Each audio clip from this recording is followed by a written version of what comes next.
राज्यात एक संतापजनक घटना घडली आहे।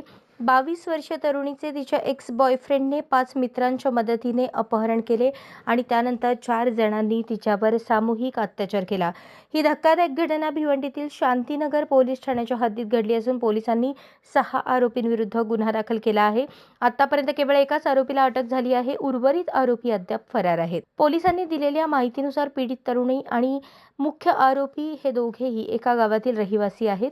गेल्या काही वर्षांपासून त्यांचे प्रेम संबंध होते, मात्र 4 महिन्यांपूर्वी दोघांमध्ये ब्रेकअप झाले। पीडितेने दुसऱ्या व्यक्तीसोबत नवीन नाते जोडल्याचे समजताच तिच्या एक्स बॉयफ्रेंडला ते सहन झाले नाही आणि संतापाच्या भरात त्याने आपल्या 5 मित्रांच्या मदतीने तिच्याशी सूड घेण्याचा कट रचला। गुरुवारी रात्री मुख्य आरोपी असलेल्या त्या तरुणाने पीडित तरुणीच्या भावाला ओलीस धरले आणि त्याच्यावर दबाव टाकून त्याच्या बहिणीला एका ठिकाणी बोलवण्यास भाग पाडले। पीडित तरुणी झोपेत असताना तिला आपल्या भावाकडून 15 मिस्ड कॉल्स आल्याचे दिसले।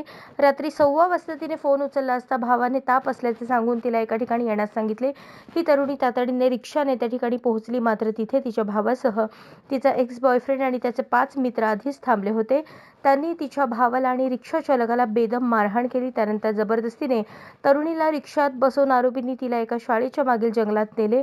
तिथे 4 आरोपींनी तिच्यावर बलात्कार केला। त्यावरच न थांबता आरोपींनी तिला दुसऱ्या एका ठिकाणी नेऊन एका पिकअप व्हॅनमध्ये पुन्हा तिच्यावर अत्याचार केले। दरम्यान या प्रकरणात शांतीनगर पोलिसांनी 6 आरोपींविरुद्ध अपहरण आणि सामूहिक बलात्काराचा गुन्हा दाखल केलाय। मात्र आतापर्यंत केवळ एका आरोपीला अटक करण्यात आली असून उर्वरित 5 आरोपी फरार असून त्यांचा शोध सुरू आहे। अशाच नवनवीन अपडेटसाठी जनता राज्य न्यूज चॅनलला सबस्क्राईब करा, लाईक करा आणि शेअर करायला विसरू नका।